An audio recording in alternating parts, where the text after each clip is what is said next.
በባሌ ደረጃ በዓለም ላይ በአንድ አቅራቢያ ሁሉም ነገር ያለው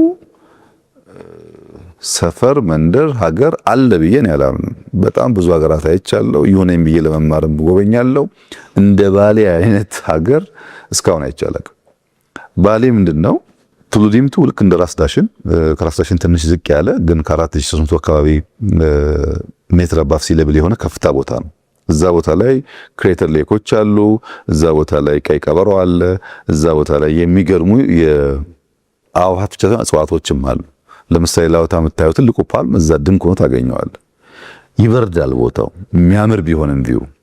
ከዚያ ግን በርዶኛል ብለህ 20-30 ደቂቃ ብትነዳና ሀረና ብትወርድ ለማመን የሚከብዱ ጫካዎች ታያለህ።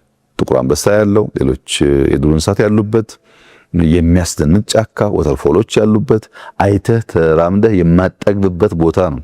እዛ ሀረና አካባቢ ያሉ የአዕዋፋት ዝርያ ብዙ ቦታ የማይገኙ በጣም በርከት ያሉ አሉ። በጣም በርከት ያሉ ቅድም ያነሳሁትን ፋልከንን ጨምሮ ማለት ነው።